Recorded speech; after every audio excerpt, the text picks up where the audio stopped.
Hi folks, our second video on velocity time graphs is about displacement, and we'll start easy and we'll get a little bit more involved as the video continues. First of all, we have our equation for constant velocity motion, and so the velocity is the displacement divided by the time interval.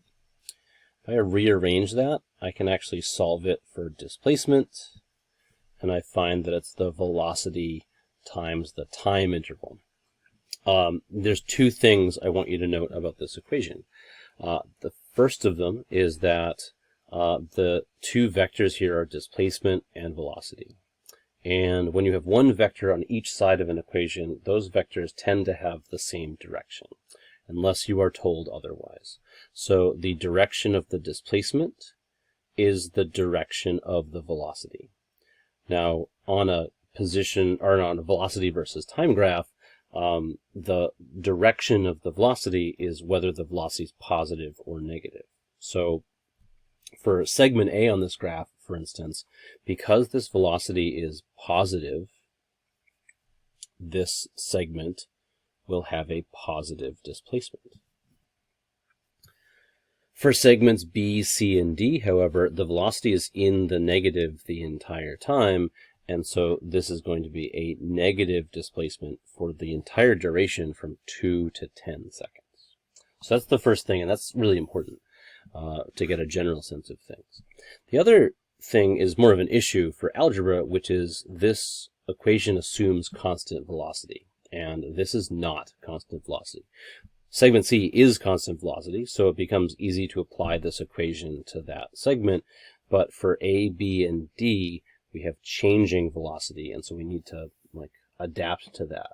Now this is the realm of calculus, but in an algebra-based physics class, we can do a lot of calculus by hiding it and doing some clever algebra or geometry. So let's get into that.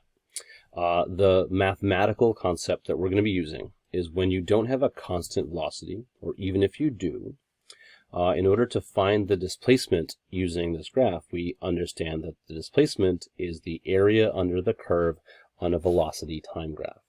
This is a new concept for anyone who has not taken calculus or has finished a pre-calculus course. And so this is new to a lot of you, I'm thinking. So this comes from this equation and an application of calculus, but I will show you all you need to know to get this done. So we're going to use this. By area under the curve, we actually mean the area that has essentially 4 boundaries. The first boundary is the line itself, which we call the curve of the velocity. The second boundary is the x-axis, and the other 2 boundaries are the initial and final times. So if I wanted to find the displacement of this object for segment A alone, I would need to find the area of this shape. So that is from time of 0 to 2 seconds, the area bounded by the curve itself, the velocity versus time graph, and the x-axis. So this is the area of a triangle, and the area of a triangle is 1/2 the base times the height. And so very quickly I can do 1/2 times 2 seconds times 2 meters per second. And I showed units here for a very important reason. We're finding a displacement, and we're using a geometry formula, and those two things don't immediately go together. However, when we are multiplying base times height on this graph, the base is in seconds and the height is in meters per second. And so when I multiply those things, the seconds will cancel and I will get meters. And so 1/2 times 2 times 2 is going to be 2 meters. So that's a positive 2 meters. Cool. All right. So the only other things left to show you would be how that plays out under the x-axis. So for segment B goes from 2 to 4 seconds.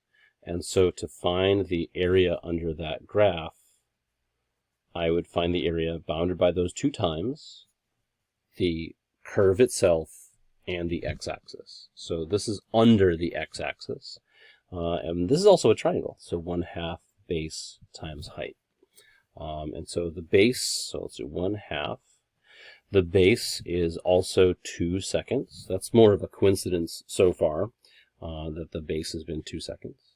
But very importantly, the height is now a negative value. So height is relative to the x-axis, and so if it's below the x-axis, then it's negative. And so 1/2 times 2 times -2 is actually -2 meters. So that's worth noting. The displacement during segment A is +2 meters. The displacement during B is -2 meters.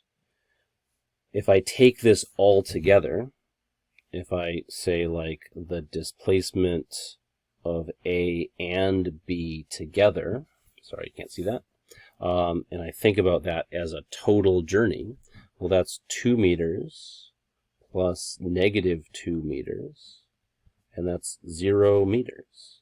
So you can notice that fact about this graph, that between those two segments, A and B, the total displacement of that object is 0 meters. You can tell a more complex story, and you can say, like, well, the object moves forward and slows down, and then here it turns around and moves backwards and speeds up. And so that whole thing resulted in a displacement of 0 over the first 4 seconds. Okay. Segment C, I'm really just showing because it's easy, but we haven't seen it yet. Segment C is bounded at 4 seconds and 8 seconds. And so I'm looking at this area right here, which is a rectangle. Now the area of a rectangle is just base times height, no 1/2. The base, so I go from 4 to 8 seconds. The base is 4 seconds. And the height, well, the velocity was maintained after that acceleration at -2 meters per second. And so the displacement for segment C is -8 meters. If I think like along the story of this object, this is now, if I add these displacements together, the displacement of this object in total is -8 meters. It has actually moved a distance of 12 meters. It goes 2 meters forward, 2 meters backward, and then another 8 meters backward. If I'm adding up these as distances, I get 12, but the total displacement is 0, based on where the object started and finished. I'm not going to do D. You can do D on your own, and you can do it really quickly if you visually inspect this graph and notice something, and you can find that the total displacement of this object is going to be -10 meters. So that's going to get you started on displacement, and now you can ideally calculate anything you like with velocity versus time graphs.